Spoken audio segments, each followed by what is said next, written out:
আমার মনে হলো যে আসলে আপনাদের মুখ থেকে এরকম অসহায়ত্বের কথা যদি আমি শুনি, আমি একজন ভিকটিম হিসেবে, তো আমি হতাশ হই। মানে এরকম একটা দেশের মধ্যে, রাষ্ট্রের মধ্যে যে আরেকটা রাষ্ট্র বা আরেকটা ক্ষমতার বিপরীতে আরেকটা ক্ষমতা যে আছে, তা আপনাদের মুখ থেকে এইসব কথা শুনে সেটা আমার কাছে প্রতীয়মান হয়। কারণ আপনাদের উপর যে ক্ষমতা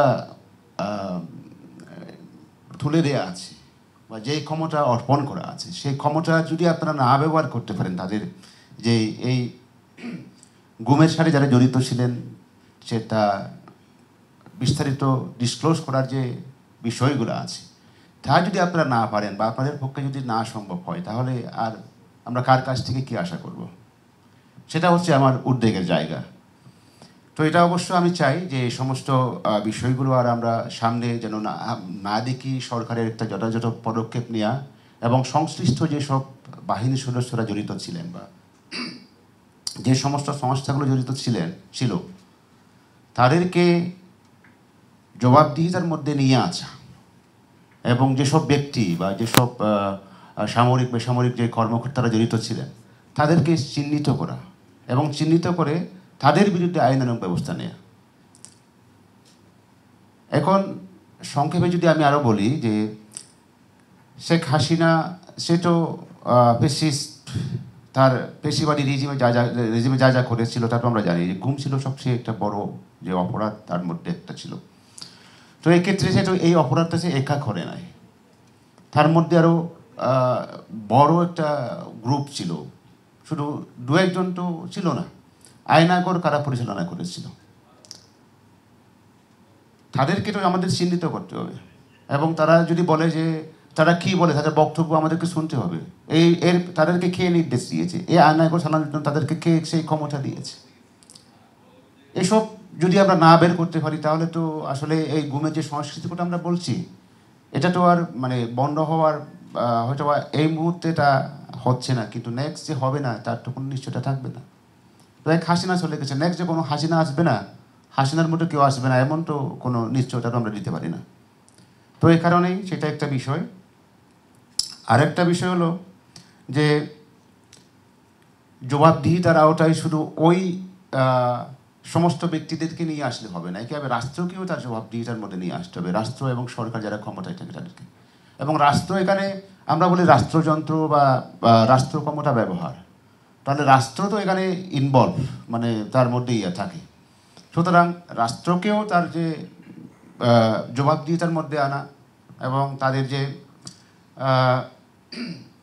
ক্ষমা চাওয়া এবং তাদের যে ভিকটিমদের যারা ক্ষতিগ্রস্ত হয়েছে তাদের যে সেটা দোষ স্বীকার করা, অপরাধ স্বীকার করা, মানে রাষ্ট্রের কর্তৃক যে অপরাধটা সংগঠিত হয়েছে সেটা স্বীকার করা, সেটা একটা আমি বলবো। আরেকটা হলো আপনার যে গোপন কারাগারগুলোর কথা বলা হলো, যে এখানে আমাদের গুম কমিশনের সম্মানিত মেম্বার নাবিলা ইদ্রিস উনি যেভাবে বললেন যে অসহযোগিতার কথা বা সেখানে যে গোপন কারাগারগুলো কীভাবে আছে, বা আমরা মাননীয় গুম কমিশনের চেয়ারম্যানের কাছ থেকেও আমরা শুনেছি যে এই কারাগারগুলোকে মানে করতে না পারা, সুরক্ষা দিতে না পারা, বা তো আমি বলবো যে এই কারাগারগুলো আমরা তো চিনতে পেরেছি। ও একইভাবে আমি শুনেছি যে নাবিলা ইদ্রিস উনি বললেন যে